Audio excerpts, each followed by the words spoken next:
गुरुवार संध्या 6 घंटा समय सर्किट हाउस बाहुड़ा यात्रा एक गुरुत्वपूर्ण बैठक अनुष्ठित हो जाइए।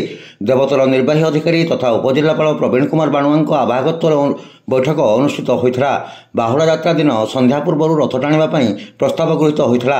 ब्राह्मण समाज और संकीर्तन मंडली दिन 11 घंटा पूर्व ठाकुर नीतिकांति सारी पहुंडी विजे आरंभ करने को सहमति प्रकाश पाई। अपराह 4 घंटा समय रथारूढ़ होगापर छेरा पहरा और रथ छुआ परंपरा अनुष्ठित हो।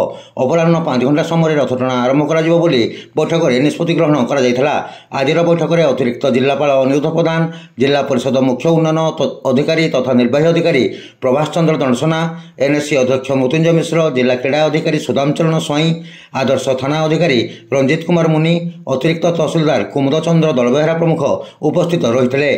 बौद्ध जिला ब्राह्मण समाज, मंदिर परिचालना कमिटी, संकीर्तन मंडलीर सदस्य माने उपस्थित रही आलोचन में अंशग्रहण करथिले।